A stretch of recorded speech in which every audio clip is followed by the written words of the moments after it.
It is going to be short and sweet, but actionable, something that you can actually do in your life to make a difference, to move the needle. And it's simple. And it doesn't take a lot of time, but it's very intentional, and it'll help be the catalyst to your growth. Welcome to the Permission Slip podcast, where I, empowerment coach, mindset expert, and holistic nutritionist Carmen share with you the tools, conversations, and resources you need to write your own permission slip, take massive action, and become obsessed with your own life. Let's get started.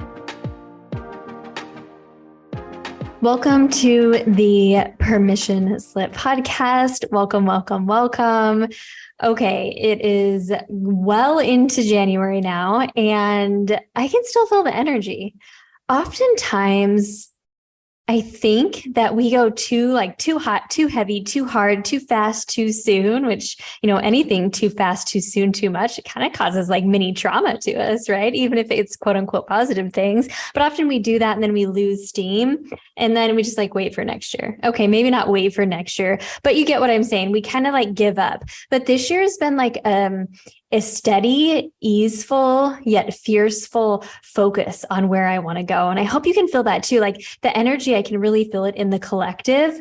And I was sitting down and reviewing the intuitive planning and strategy session that I did with myself that I taught back in December to all of you. If you watched that masterclass, Manifesting Your Dreams and Goals with Ease, which if you didn't watch it, I have that free for you and all the tools and resources and worksheets that you need to go back and do that process for yourself, because you don't have to wait for the end of the year or the new year to do it. You can do it anytime. That link is in the show notes, or you can just DM me and I will just DM me the word 2023 and I will shoot you the link over.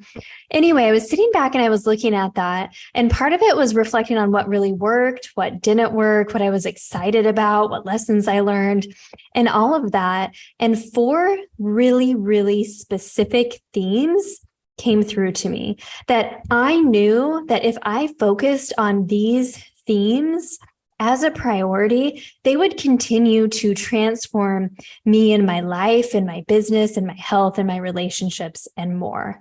So that's what we're doing on the podcast over the next 4 weeks. It is going to be short and sweet, but actionable, something that you can actually do in your life to make a difference, to move the needle. And it's simple. And it doesn't take a lot of time, but it's very intentional. And it'll help be the catalyst to your growth.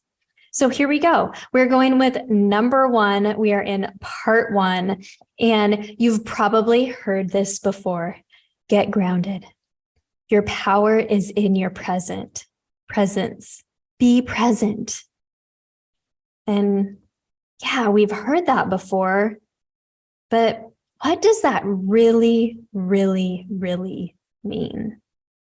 So for me, when I thought about this, it was the times when I was very focused, when I eliminated all distractions, when I set the boundaries that I needed to set, when I kept the commitment to myself, when I pushed through, even though I didn't feel like it, to get to that level of flow and alignment and ease. And then also celebrating right at the end, I pushed through, even though I didn't feel like it, even though my ego self, my subconscious was trying to make all these excuses not to do it. Being present with ourselves, being present with our work, being present with our friends, our family, being present with God. Because when you think about it, this very moment right now, as you're listening to it, could be the most important moment of your life. And what if you missed it? I went through many years of my life missing the moments because I was often in my head thinking about the next thing that I needed to do, or critiquing and judging myself for something that I had done previously. It was like I was living in the past or living in the future, but never seeing the magic in the moment, never being fully tapped in, I mean, think about it. When we're with the people that we love, including being just with ourselves, being with Source, the most valuable gift that we have to give anyone else is our undivided attention. Attention is the most basic form of love. So if you're like, I've been really focused on being present with my kids and my family and my friends, well, let's flip the mirror back on you. How present are you with yourself? How are you showing yourself self-love? How are you doing your work in a way that shows yourself that you're honoring yourself? Are you multitasking? Are you getting distracted often? Are you starting the day with a never-ending to-do list and not completing anything, and then just feeling overwhelmed the next day?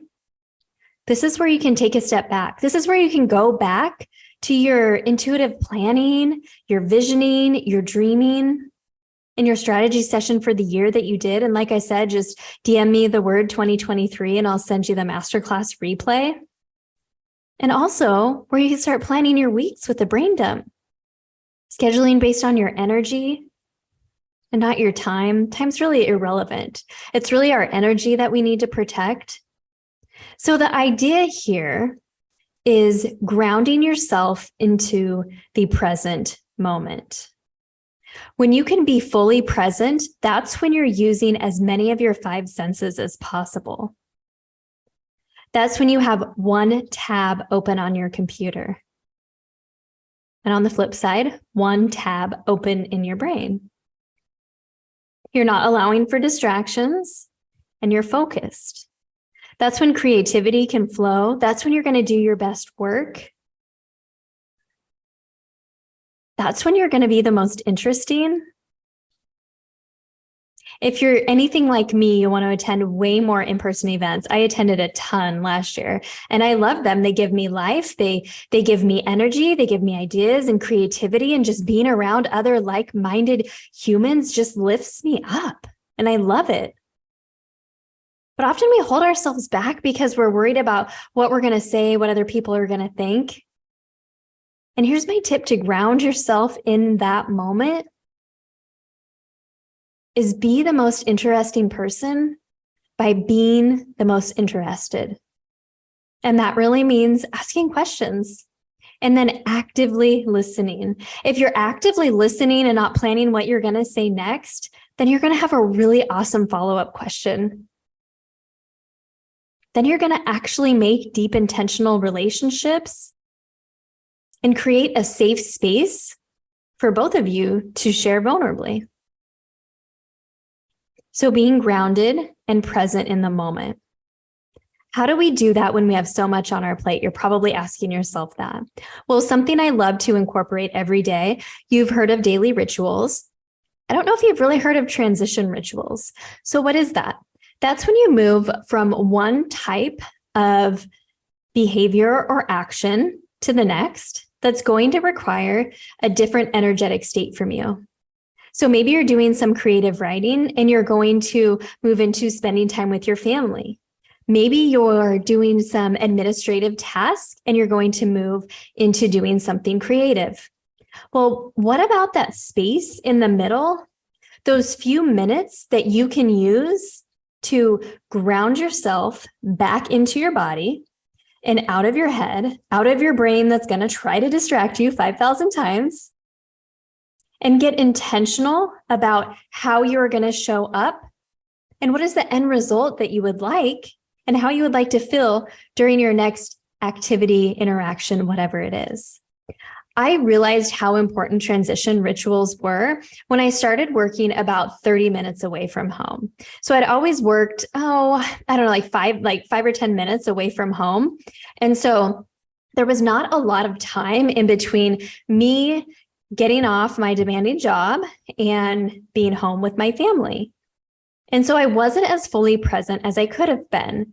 And I discovered that when I had that 30 minutes to drive, it was actually a nice country drive. When I had that 30 minutes, I would actually listen to music, I would sing, I would decompress. Any outstanding thoughts that I had for the day, I would run through those in my head. And when I pulled into my driveway, if there was anything left that I needed to remind myself, I would just do a voice note email to my work email the next day. So that was out of my head.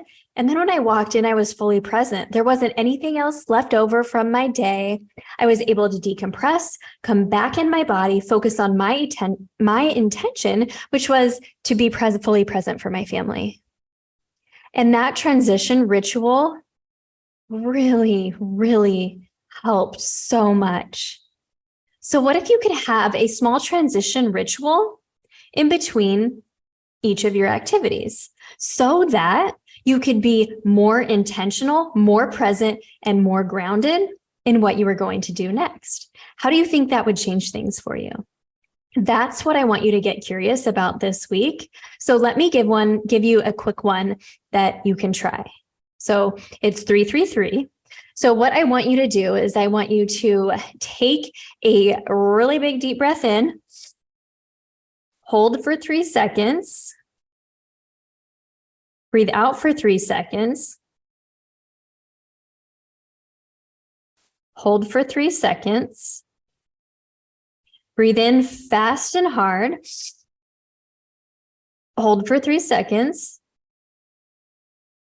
breathe out for 3 seconds, hold for 3 seconds, then repeat that one more time. So 3 times. And the idea here is that the exhale is going to be longer than the inhale. The inhale is quick, filling your belly and your chest. Then you're holding for 3 seconds, out for 3 seconds, hold for 3 seconds. And then at the end of that 3-3-3, you do that 3 times. You look at your next task or activity. Okay, I'm going to sit down and play a game with my kids. I am going to go for a walk with my husband. I am going to move into doing this next work activity, and I'm going to write a blog post. What is my intention for that? My intention with my kids is to show them how fun it is to laugh and be silly no matter how old you are. My intention for my walk with my husband is to be fully present. I really want to talk about something that's on his mind that maybe he's been wanting to talk about. I really want to listen deeply. And for the blog post, I really want the reader to know and understand that even though they might not have all the right skills right now, they can get there. All they have to do is start, and starting before they're ready is so important. And then you play the game, you go for the walk, you write the blog post. And then when you're done, you do it again and you transition to the next thing, fully present, using as many of your senses as possible. What this is going to do for you, it's actually going to anchor in all of these moments. Often we go through life so quote unquote busy and not mindful. So we're not anchoring the moments and we don't really remember them. For a long time, I told myself I had a bad memory. And it's not that I had a bad memory, is I wasn't anchoring in any of my moments because I was always thinking back to a past moment or projecting and future tripping into the next one. So this is my number one thing. Number 1 of 4. I have 3 more to share with you that I uncovered really, really helped me not only create more business success because I was so much more focused and grounded and not overwhelmed, but better relationships with those relationships that I really wanted to cultivate. My health was so much better because I wasn't chronically activating my nervous system. I was getting grounded in my body and feeling peace. And then also I would take time during the day to say prayers, do a quick meditation, check in. It really fueled my spirit. So I hope this was an amazing takeaway for you. If you want to go back, it's not too late. You can watch the masterclass. It's free. I'll send you the workbook. I'll send you the blueprint. I'll send you everything that you need. Just DM me the word 2023. And that's not really a word. That's a number. I think I've said word like 3 times now, by the way. Don't you love that? 2023. And I'll send that to you. Or of course, you can click the link in the show notes. So until next time, I'm going to be delivering number 2 next time. So I hope you enjoyed this one, but stay happy, stay healthy, stay peaceful, and have fun. Like, don't be so serious this week. Find moments of fun. Bye.